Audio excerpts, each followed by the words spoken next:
और जो हिंदू अपनी बेटियों का सम्मान ना बचा सका, उसका जीना तो मरने से भी बुरा है। संकल्पवान होकर हमको ये कार्य करना है। इस देश के अंदर जो चुनौतियां हैं, और मैं दूसरा निवेदन आपसे करना चाहूंगी, बुरा मत मानिएगा, और बुरा मान भी जाओ, तुम्हारी राजनीतिक बुद्धि हो तो मुझे कोई फर्क पड़ता नहीं। बहुत मुश्किल से इस देश को, देश से प्यार करने वाले लोगों का नेतृत्व मिला है। चूक मत जाना, मोदी जी, योगी जी जैसे लोगों को खो मत देना। पहली बार ये हुआ, 15 साल फुटपाथों पे पड़े हुए पाकिस्तान से आए हिंदू को नागरिकता मिली है। पहली बार हुआ है। मां भारती प्रसन्न है और हम सब प्रसन्न हैं।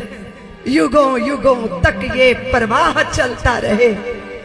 और हिंदू नारियों, एक पागल हो गया नेता है, वो कहता है कि योगी नहीं रहेगा, मोदी नहीं रहेगा, तब हिंदुओं तुम क्या करोगे? तो भारत की नारियों घोषणा करो कि हमारी कोख बंजर नहीं हुई। हम हमेशा इस देश में राष्ट्र भक्तों को जन्म देती रहेंगी और वो राष्ट्र को अपना सर्वोच्च सर्वेश्वर मानते रहेंगे। मेरे देश की नारियों ने अगर पुत्रों को भी जन्म दिया है ना, धर्म को न्योछावर होने के लिए, मेरी कोख धन्य कर दी पुत्र तूने। उसने कहा, मां युद्ध छिड़ा है, मैं तो अंधा हूं, पर मुझे युद्ध में जाना है, पर मैं देख नहीं पाऊंगा, मैं देख नहीं पाऊंगा कि शत्रु कहां है, मैं उस पर गोली नहीं चला पाऊंगा मां, क्योंकि मेरे नेत्र नहीं है। मां मुझे कोई रास्ता बता दे, पर मुझे युद्ध के मैदान में जाना है। मां ने कहा, पुत्र बहुत मुश्किल है, बहुत मुश्किल है, पर मैं तुम्हें कहती हूं तू जा। मां कोई फायदा होगा? कोई फायदा होगा? हाँ पुत्र, फायदा हो जाएगा, फायदा हो जाएगा पुत्र।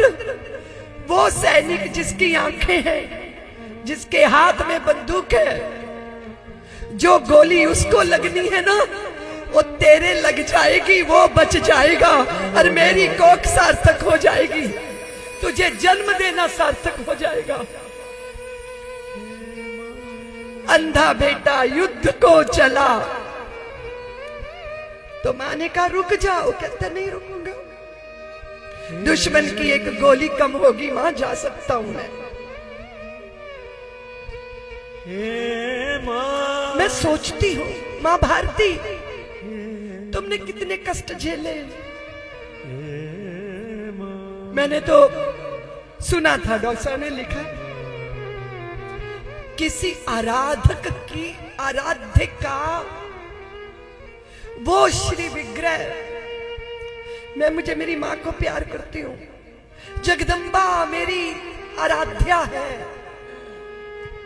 जगदम्बा की मूर्ति को तोड़कर, उसे पीस कर, उसके चूरे को पान में डालकर पूजक और आराधक को कहा जाए, भक्त को कहा जाए, इस पान को खाओ, नहीं तो मार डाले जाओगे। कैसे कष्ट झेले होंगे मेरे पुरखों ने। कुओं में अपने इष्ट भगवानों की मूर्तियां ले ले कूद गए वो। आप आज जब इसकी चर्चा होती है तो लोग कहते इसकी बात ना करो। क्यों ना करें बात? हम अपने अतीत की बात क्यों ना करें? हमें हमारे अतीत की बात करनी है, क्योंकि हम अपने भविष्य को सुरक्षित करना चाहते हैं। मत बटना, एक रहना, कोई फर्क नहीं पड़ता कि तुम मूंग का हलवा खा रहे हो या सूखी रोटी खा रहे हो। अरे तुम्हारे पुरखों ने तो घास की रोटी भी खा ली, पर अपने मान सम्मान पर चोट नहीं आने दी। कोई फर्क नहीं पड़ता हम शाल दुशाले ओढ़ते हैं या साधारण चादर ढक लेते हैं, तन ही तो ढकना है। पर फर्क पड़ता है जब अपनी धरती पर अपने धर्म का उपहास होता है।